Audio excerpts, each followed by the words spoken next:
사도행전 2장 15절에서 21절. 지금은 겨우 낮의 3시이므로 너희가 짐작하는 것처럼 이 사람들은 술 취하지 아니하였느니라. 오히려 대언자 요엘을 통하여 말씀하신 것이 이것이니라. 일러스되 하나님께서 말씀하시기를 마지막 날들에 내가 내 영을 모든 육체 위에 부어주리니 너희의 아들 딸들은 대언하며 너희의 젊은이들은 환상들을 보고 너희의 늙은 이들은 꿈을 꾸리라. 그 날들에 내가 내 영을 내 남종과 여종들 위에 부어주리니 그들이 대언하리라. 또 내가 위로 하늘에서는 이적들을 보이며 아래로 땅에서는 표적들을 보이리니 곧 피와 불과 연기로다. 저 크고 주목할 만한 주의 날이 이르기 전에 해가 변하여 어두움이 되고 달이 변하여 피가 되려니와 누구든지 주의 이름을 부르는 자는 구원을 받으리라 하였느니라. 아멘. 2025년 새해가 되었으니까 이제 그만큼 주의 재림이 가까워졌습니다. 잘 대비합시다. 그러려면 국내와 세계 정세가 돌아가는 것 잘 보고 하나님의 뜻, 하나님의 계획이 어떻게 진행이 되고 성취가 되는지 이 보는 안목이, 영적 안목이 필요합니다. 뿐만 아니라 거기 맞추어서 쓰임을 받아야 합니다. 정세를 보면 하나님이 어떻게 역사하시는지 알 수 있습니다. 개 중에 의심하는 사람들도 있지만은 제가 보기에 트럼프 대통령을 통해서 인류에게 마지막 기회를 하나님께서 주시는 것 같습니다. 아직 구원받지 못한 사람들에게 복음을 전할 수 있는 마지막 기회라는 말입니다. 얼마나 갈지는 모르지만 제 생각에는 이 복음의 기간이 끝나면 무서운 세상이 올 것입니다. 성경의 예언은 바로 이거를 말씀해 주고 있습니다.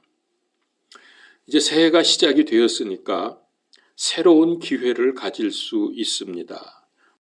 물론 세상을 보면 무겁지만은 또 한편으로는 뭔가 새로운 기대와 내 삶을 좀 더 정리하고 앞으로 나아갈 수 있는 그런 기회로 볼 수도 있죠. 어쨌든 시대적인 상황을 볼 때에 지금은 마지막 때입니다. 시작과 마지막 때 이 둘을 조화시켜 보면 세상의 종말이 가까워 오니까 새해, 새 기회를 예수님 재림 준비를 위해서 사용하자고 하는 겁니다. 이제 앞으로 남은 일들이 세계적으로 큰 일들이 많이 있습니다. 예를 들면 세계 대전이 있고 또 예루살렘에 성전이 건축될 것이고 적그리스도가 등장할 것이고 등등 성경의 예언을 보면서 우리는 이 마지막 때를 잘 대비를 해야 합니다. 자, 이제 2025년 앞으로 보름만 있으면 트럼프 시대가 시작이 되는데 이미 취임하기 전부터 세상 분위기가 많이 바뀌고 있습니다. 미국의 변화가 참 놀랄 정도입니다. 미국 대학이 얼마나 이상한 학문을 만들어서 공부를 했는지 젠더 스타디 학이라는 게 있고요. 정확한 이름인지는 모르겠습니다. 그리고 소셜 저스티스, 사회정의론 이런 걸로 woke라 그러죠. WOKE, the woke. 이거는 이제 깨어있다는 wake의 과거형이고 형용사형이기도 한데요. 자기들이 깨어있다고 폼잡는 말입니다. 바로 그게 젠더 스타디 학이고 소셜 저스티스라는 이런 학과가 만들어져서 공부를 했는데 이제 이번 학기부터는 이 학과를 폐기하기로 했답니다. 이제 트럼프가 들었으면 이런 게 다 무용지물이 되기 때문인 걸 미리 아는 거죠. 사람의 성도 남녀 둘만 있다고 성경에서 말씀하시고 있는데 저들은 40가지, 50가지가 있다고 하면서 이런 걸 만들어서 대학에서 공부를 하니까 참 한심합니다. 남자가 여자가 될 수 있고 여자가 남자 될 수 있다. 그래서 화장실 들어가는 것도 막 들어갈 수 있다. 이거 맞습니까? 이건 말하면 숨차죠. 영 이런 쓸데없는 짓들을 하면서 세상을 망가뜨립니다. 또 PC라는 게 있죠. 우리말로 하면 정치적 올바름, political correctness. 이게 대충 아실 텐데 이거 보면 올바름이 아니라 정치적인 개막장입니다. 국경 개방으로 수많은 불법 입국자들이 쏟아져 들어와서 범죄가 급증을 하고 있습니다. 미국 얘기입니다. 그래서 트럼프가 이제 다 내보낼 거다. 그랬더니 뉴욕 주지사가 불쌍해서 그럴 수 없다고 버텼습니다. 그러니까 트럼프가 만약에 그렇게 버티면 국가 무슨 죄로 감옥에 넣겠다 그러니까 이 주지사가 납작 엎드렸습니다. 그러니까 이게 무슨 올바름이 아닙니다. 자기 표를 인식하고 자기 밥그릇 때문에 그러는 게 들통이 난 거죠. 불법 입국자를 쫓아내면 이제 거기 입국을 찬성하는 사람들 얘기입니다. 그러면 엄마와 딸이 우는 사진을 보여주겠다. 그러면 아마 쫓아내지 못할 거다. 그러니까 국경 수비대원이 이렇게 답변을 합니다. 그러면 나는 그들의 범죄로 죽은 미국 사람 시체와 마약으로 죽은 사람의 시체의 사진을 보여주겠다. 자, 미국이 이러니까 유럽도 바뀌고 있습니다. 이런 뉴스를 들어본 적이 있는지요? 무슬림이 자기 딸을 폭행, 강간, 살인을 했는데 엄마죠? 엄마가 그 살인범을 처벌을 원치 않는다 그랬습니다. 그 이유가 뭐냐면 불쌍하다는 거예요. 그러니까 오히려 주변 사람들이 만약에 저 사람이 그냥 버젓이 걸어다니고 이 동네에서 살고 있으면 불안하니까 처벌해달라고. 이게 뒤집어졌습니다. 하나님은 살인하면은 돌로 쳐 죽이라고 하셨는데 하나님보다 마음이 더 넓은 정신병자들이 많습니다. 스위스에서는 아랍 여자들이 히잡을 머리에 쓰고 다니면은 벌금을 물리겠다고 했고 이런 조치가 지금 확산이 되고 있습니다. 그러니까 트럼프가 등장하기도 전에 이미 취임하기도 전에 온 세상이 알아서 기고 있습니다. 지금 이스라엘이 독하게 중동을 폭격하고 있고 이제 시리아가 이제 무너져 가죠. 거의 다 무너져 가고 있고 이제 요거 끝나면 후티를 박살내겠다. 부숴버리겠다. 이렇게 선포를 이미 했습니다. 이스라엘이 이렇게 막 나갈 수 있는 이유는 지금 미국이 든든한 후원자가 되었기 때문입니다. 그동안은 주변에서 뭐 화해해라, 평화협정 맺어라 하도 그러니까 할 수 없이 참았죠. 이제 참다가 트럼프가 이스라엘의 지원자가 되고 지금 세계 정세가 또 그게 아니니까 이제 이스라엘이 마구 자기 하고 싶은 대로 하고 있습니다. 그리고 이제 뿐만 아니라 우크라이나 전쟁도 이제 곧 끝나게 될 것 같습니다. 그리고 지금 세계의 깡패국인 중공이 오바마 때부터 세계를 제패해 보겠다고 온갖 수단과 방법을 부렸는데 트럼프가 등장하자마자 지금 중국이 흔들거리고 있습니다. 중국 전문가들이 공통적으로 하는 말, 이제 중국은 회복하기 힘들다. 그런데 아직도 중국에 쉐쉐 하면 된다고 하면서 나라를 뒤집는 사람들이 꽤 있습니다. 엊그제 한남동에 나갔는데 대통령을 체포한다고 온갖 불법을 저지르면서 가장 의로운 척 합니다. 내로남불의 극치죠. 분석에 의하면 무한공항 사고를 대통령과 여당에게 뒤집어 씌우려고 했는데 너무나 분명하게 전라도 사람들에 의한 범죄인 게 드러나니까 이거 덮으려고 대통령 체포한다고 난리법석을 부리는 게 아니냐 뭐 이런 의문을 제기하기도 합니다. 어쨌든 정치하면서 나라 걱정하는 게 아니라 정권 탈취와 개인 영달과 범죄 방탄을 최우선으로 두고 있다는 게 이번 일련의 사태에서 명약관화하게 드러났습니다. 자, 제가 뭐 대충 다 아는 이야기들을 쭉 했는데 저는 분명히 믿는 게 있습니다. 세계적으로도 그렇고 우리나라도 그렇고 저 사악한 세력들은 무너진다. 저들은 의로운 척하면서 온갖 부정부패 폐악질을 해대는데 중국을 숙주로 삼고 있다는 건 이미 다 알고 있는 사실입니다. 그러나 이 나라는, 우리나라는 하나님이 세우신 나라입니다.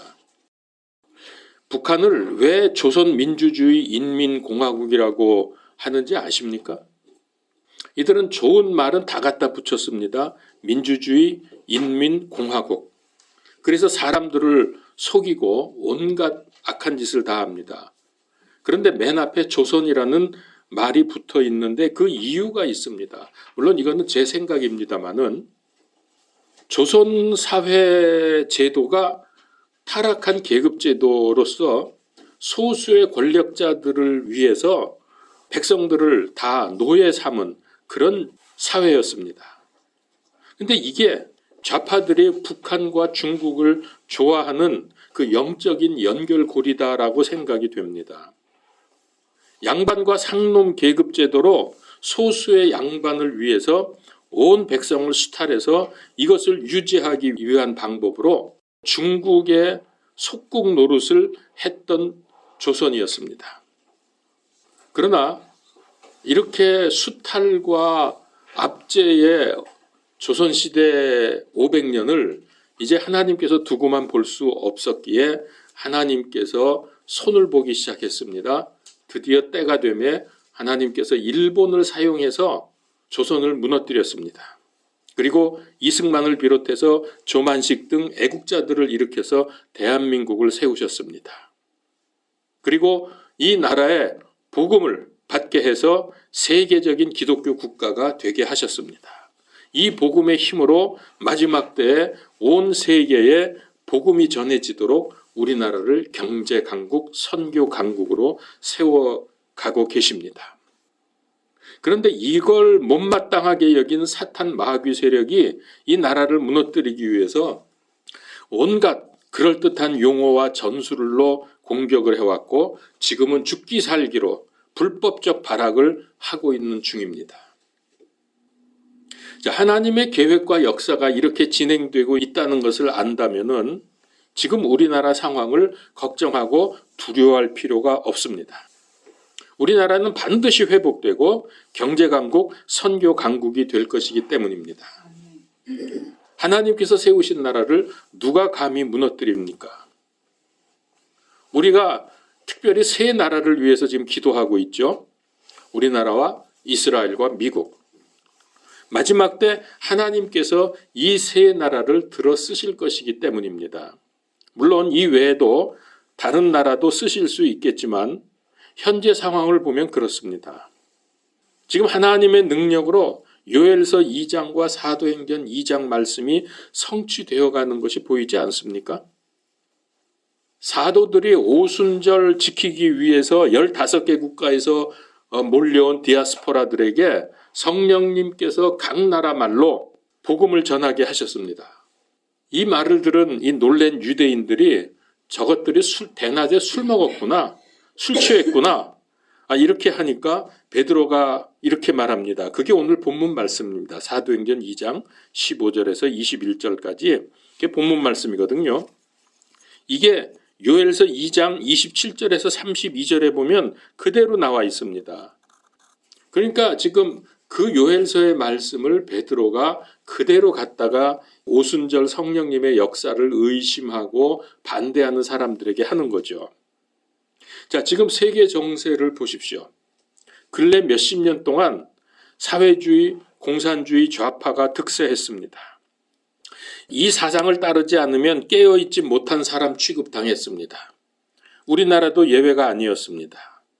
워크라고 하는 거, 아까도 말씀드렸지만은 이게 그래서 우리말로 깨어있는 시민이라는 뜻으로 하는데요.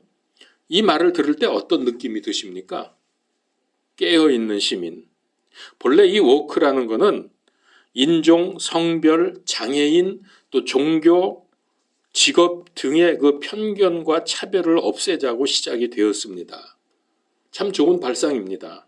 그런데 이게 어떻게 진행이 되느냐 하면 흑인과 소수 인종들은 무조건 선이고 다수의 백인들 그리고 기득권층은 악으로 몰아붙였습니다. 그래서 이런 사상에 동조하지 않으면 뭘 모르는 답답한 사람이다. 뭐 그런 의미를 가지고 있습니다. 깨어있는 사람과 아무것도 모르는 답답한 사람. 이 둘을 대비하는 거죠. 근데 우리나라에서는 어떻게 이게 됐냐면은 보수 정권, 이 보수 정권이 반민주적이라고 하면서 덮어 씌웠습니다. 그리고 촛불을 들고 나와서 광장 집단의 구호로 이 깨시민, 깨어있는 시민이라고 구호를 외쳤습니다. 근데 여러분 요즘에 와가지고는 이게 바뀌었죠. 지금은 반대로 이 말이 그들을 조롱하는 용어로 사용되기 시작했습니다. 어쨌든 이번에 트럼프가 대통령으로 당선되면서 이 파장이 세계적으로 번지고 있습니다. 제가 8년 전 미국과 한국 언론에서 힐러리가 당선될 거라고 기정사실화 시켰을 때 저는 트럼프가 당선된다고 계속해서 주장했습니다. 근데 결과는 제 말이 맞았죠. 제가 점쟁이라서 그런 게 아니고 기성 언론들의 주장이 사실과 관계없이 자기 생각과 이익에 따라서 떠드는 것을 잘 알고 있었기 때문입니다. 근데 그것보다도 더 제가 그렇게 주장할 수 있었던 것은 트럼프의 대선 공약이 아주 성경적이어서 하나님께서 세우실 거라는 마음이 강하게 들었기 때문입니다. 이번에도 똑같았죠.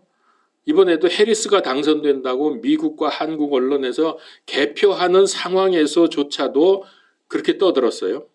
저는 아니라고 했습니다. 결과는 트럼프가 겨우 이긴 게 아니라 압승이었습니다.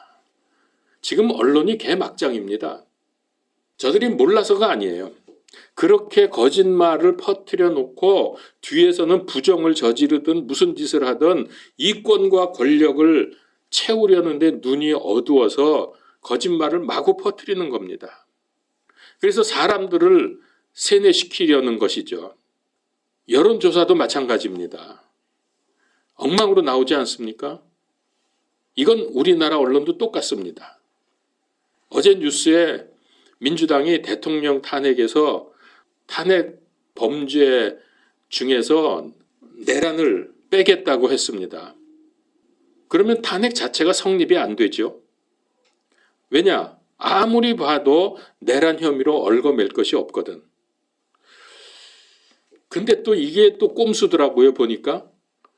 내란을 범죄로 넣으면은 그거 증명하고 기다 아니다 떠드는데 시간이 너무 많이 걸리니까 그러면 이제 트럼프 취임하고 부정선거 드러나고 이렇게 되니까 시간을 끌면 안 되거든요. 그러니까 이걸 빼서 빨리 법정을 열어가지고 되든 안 되든 무조건 유죄로 판결을 내서 대통령을 끌어내리겠다는 그런 심산으로 지금 이야기들을 하고 있습니다. 지금 트럼프는 자기가 취임하자마자 바로 당일날 부정선거 문제를 해결하겠다고 지금 공언을 하고 있거든요. 이게 두려운 거죠. 그러더니 또 오늘 전철 타고 오는데 잠깐 보니까 다시 탄핵 내용에다가 내란죄를 넣겠다고 뭐 그렇게 또 나온다네요. 뭐 그것도 별로 신통치 않았던 모양이죠. 하여튼 이거 뭐 엉망진창입니다. 이 나라가 지금 정신을 못 차려요. 8년 전에 트럼프가 대통령 될 때부터 제가 지금까지 줄기차게 해온 말이 있습니다. 여러분들도 잘 아실 겁니다. 지금 마지막 때이기 때문에 성경의 요엘서 2장, 사도행전 2장 말씀처럼 적그리스도가 등장하기 직전에 하나님께서 인류에게 마지막 구원의 기회를 주시기 위해서 복음의 문을 활짝 여실 것이다. 여러분 아마 여러 번 들었을 겁니다. 제가 설교에도 했었고 또 대화할 때도 했었고 그리고 남북이 통일될 거다. 그래서 그리스도인들이 이때를 준비해야 된다. 기회가 될 때마다 말했고요. 또 목사님들 모임에서도 그렇게 말했습니다. 그랬다가 제가 거기서 웃기는 짜장이 됐지만은 근데 보십시오. 좌파가 득세하던 이 전 세기에 이 아성이 무너질 것 같지 않았는데 지금 우파의 물결이 확산되고 있고 복음의 문도 열리고 있습니다. 특별히 중동 지역에 얼마나 그 복음 전하기가 어렵습니까? 근데 그 중에서도 가장 핍박이 심한 이란에서 지금 전도가 급속도로 일어나서 그리스도인들이 폭발적으로 증가하고 있습니다. 이 소식 아마 들었을 겁니다. 뭐 제가 점쟁이라서 이런 말을 하는 게 할 수 있었던 게 아니라 성경이 그렇게 말씀하고 있기 때문입니다. 성경의 예언은 대개 이중 예언이고요. 그 중에 중요한 것 몇 가지는 삼중 예언입니다. 이중 예언이라는 건 뭐냐면은 예언할 당시 가까운 미래에 그 예언이 성취가 되고 그 다음에 얼마 후에, 그러니까 몇 세대가 지난 후에 아니면은 마지막 때에 다시 그 예언이 두 번째로 성취된다. 그런 의미에서 이중 예언이라고 그렇게 말을 합니다. 그런데 삼중 예언은 3번 성취가 되는 겁니다. 그러니까 가까운 미래에 한 번 있고 그 다음에 조금 더 세월이 지난 다음에 한 번 또 있고 그리고 마지막 때 3번째 그 예언이 성취된다는 그런 겁니다. 이 삼중 예언은 아주 중요한 사건일 때 그렇게 나타납니다. 오늘 말씀, 오늘 본문으로 정한 이 사도행전 2장 말씀이 바로 삼중 예언에 해당이 됩니다. 주전 800년경에 선포된 이 요엘서, 이거는 유대인들에게 하나님께서 회개하라고 그렇게 메시지를 선포한 겁니다. 선지자 요엘을 통해서. 그런데 이들이 회개하지도 않았고 우상 숭배하고 범죄를 계속하니까 드디어 나라가 망하고 포로로 잡혀갔습니다. 그래서 이 예언의 첫 번째 성취는 포로에서 돌아온 것입니다. 두 번째 성취는 지금 오늘 본문으로 한 사도행전 2장 오순절날 성령님의 역사로 복음이 외국어로 선포가 돼서 이방 지역에 확산되는 기적 사건. 이게 바로 두 번째 성취입니다. 성령께서 강력하게 임하신다 그랬죠. 아직 한 번 더 이 예언이 성취될 일이 남아 있습니다. 그게 바로 우리 시대입니다. 성령님의 강력한 역사로 젊은이들은 환상을 보고 늙은이들은 꿈을 꾸고 하나님의 남종과 여종에게는 성령님이 부어져서 예언, 즉 복음을 증거하고 이적과 표적이 나타난다고 했습니다. 바로 이것이 복음의 문이 활짝 열리는 3번째 말씀 성취 사건입니다. 제 생각에 이제 트럼프 대통령을 아마 하나님께서 기점으로 하시는 게 아닌가 하는 생각이 드는데, 그렇게 해서 복음의 문이 이제 열리고 그러면 우리나라도 열리고 복음적인 사고방식을 갖게 되고 세상이 이제 전도가 급속도로 일어나게 되고 이렇게 될 텐데요. 근데 이 기간은 제 생각에는 그렇게 길 것 같지는 않습니다. 트럼프가 4년 정도, 4년이죠, 미국은. 대통령직하고 그 다음에 또 무슨 일이 벌어질지는 모르지만은 아무리 잘했어도 이 성경의 예언에 따르면은 분명히 적그리스도 등장하고 뭐 세계대전 일어나고 이런 일들이 마구마구 일어날 텐데 그때까지 별로 시간이 많지 않다. 우리나라도 그렇습니다. 제가 오다가 조금 잠깐 들은 얘기 유튜브에서 지금 우리나라에 이렇게 폐악질이 일어나고 불법이 성행한 게 지금 배후에 중국 조선족과 중국인들이 무려 3천만 명 이상이, 많을 때는 4천만 명이 댓글 부대로 그걸로 생계를 유지하는 사람이 뭐 1,200만 명이래나? 그리고 우리나라에 들어와서 지금 한국인인 척하면서 데모하고 뭐 별짓을 다 하는 이런 사람들이 상당수가 이 중국 사람들입니다. 조선족 아니면 중국 사람들이죠. 중국 공안이었던 사람이 고백하는 거, 그걸 뭐라 그러죠? 갑자기 용어가 생각이 안 나네. 사람들에게 이제 자기가 지금까지 나쁜 짓 했던 거 왜 다 실토하는 거 있잖아요. 공개적으로. 그건 뭐라 그래요? 그 말이 뭐지? 생각 안 나. 왜 있잖아. 그거 뭔지 알죠? 알죠. 양심선언. 중국 공안이었던 사람이 양심선언을 했는데 뭐라 그랬냐면 이제 다음 대통령에 우리가 잡으면, 그러니까 좌파죠. 우리가 잡으면 한국은 우리 거다. 그렇게 말을 한답니다. 중국에서. 한 번만 더 좌파가 잡으면 한국은 우리 거다. 그 말 들으니까 소름이 끼치더라고요. 뭐 윤석열 대통령을 비롯해서 뭐 알겠죠. 제가 이거 유튜브에서 들었으니까 뭐 그쪽에서야 뭐 저보다 훨씬 정보가 빠르고 정확하니까 알겠죠.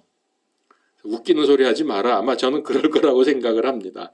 하여튼 그러니까 지금 앞으로 15일 보름만 버티면 뭔가 될 겁니다. 트럼프 대통령이 취임하는 1월 20일 그때까지만 윤 대통령이 버티면 세상은 달라진다.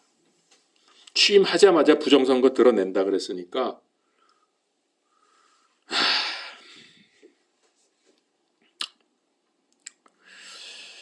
그래서 이 기간에 길진 않고 그래서 이 짧은 기간에 기회가 있을 때 우리가 잡아야 됩니다. 이 기회를 놓치면 이제 무지막지한 적그리스도 세력이 등장을 합니다.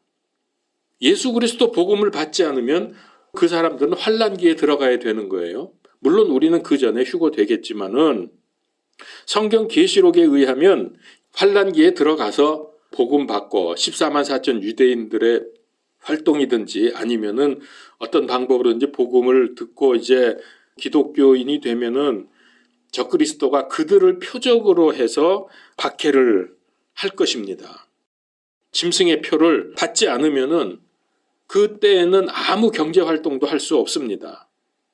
그리고 그런 사람은 저들에 의해서 쫓길 것이고 엄청난 불이익을 당할 것이며 목숨도 위태롭습니다. 그래서 이 기회에 우리가 복음을 급하게 전해야 돼요. 이제 아마 얼마 남지 않은 것 같아요. 초읽기에 들어간 것 같은데 우리가 이 기회를 놓치지 말아야 되고 복음 전하는 이 기간 그리고 불신자들도 이때 빨리 복음을 받아야 합니다.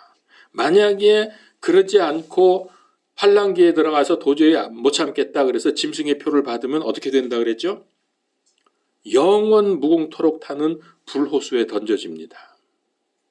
계시록 14장 11절이죠. 그들의 고통의 연기가 영원 무궁토록 올라가는도다. 짐승과 그의 형상에게 경배하는 자와 그의 이름의 표를 받는 자는 이 표가 짐승의 표죠. 그의 이름의 표를 받는 자는 누구든지 낮이나 밤이나 안식을 얻지 못하는도다. 불호수에 던져진다 그랬어요. 물론 지금 은혜 시대에 마지막 기회에 믿어도 그는 구원을 받고 휴거가 됩니다. 그런데 이 복음의 기회를 무시하고 계속 불신하면 대환란 기간을 거치게 됩니다. 그래서 우리가 할 일은 복음 전할 마음의 준비를 그리고 훈련을 받고 지금 전도도 열심히 해서 전도자로 세워져야 한다는 겁니다.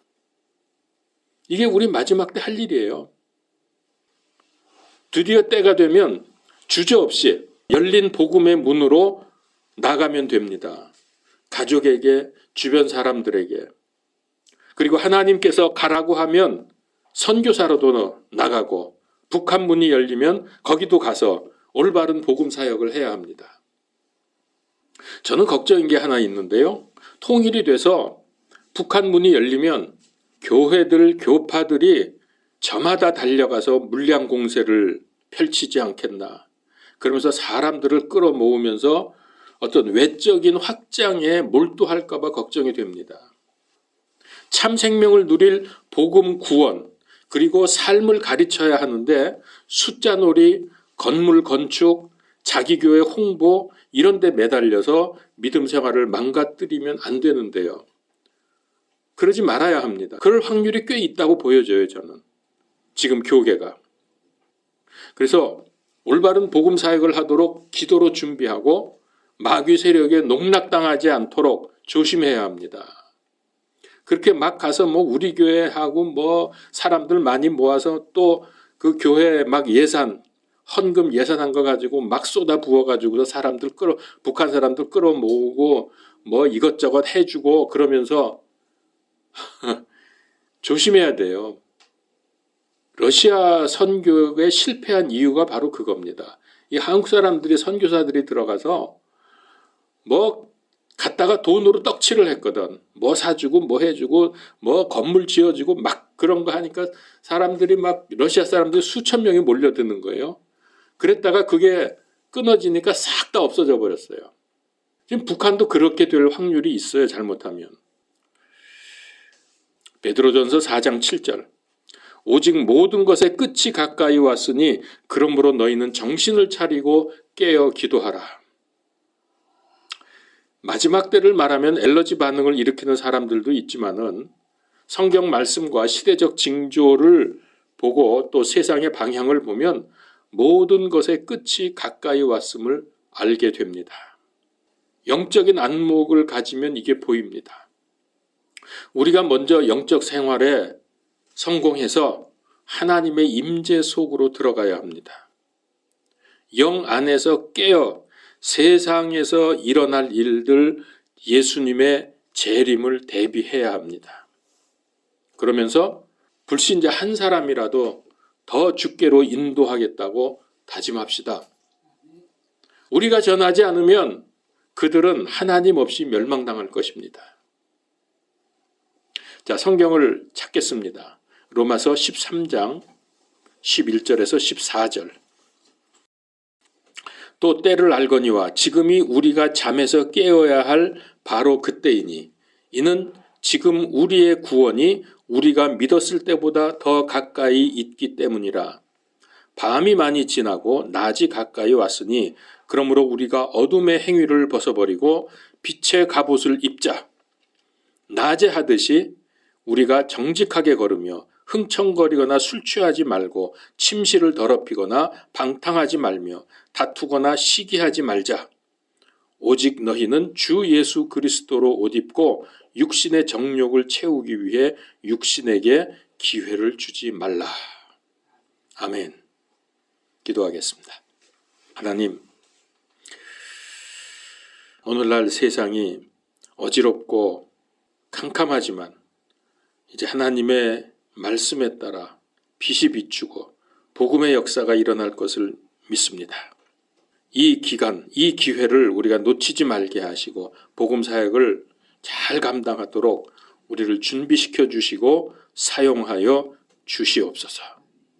세상 보는 안목을 갖게 하여 주시옵소서. 예수 그리스도 이름으로 기도하옵나이다. 아멘.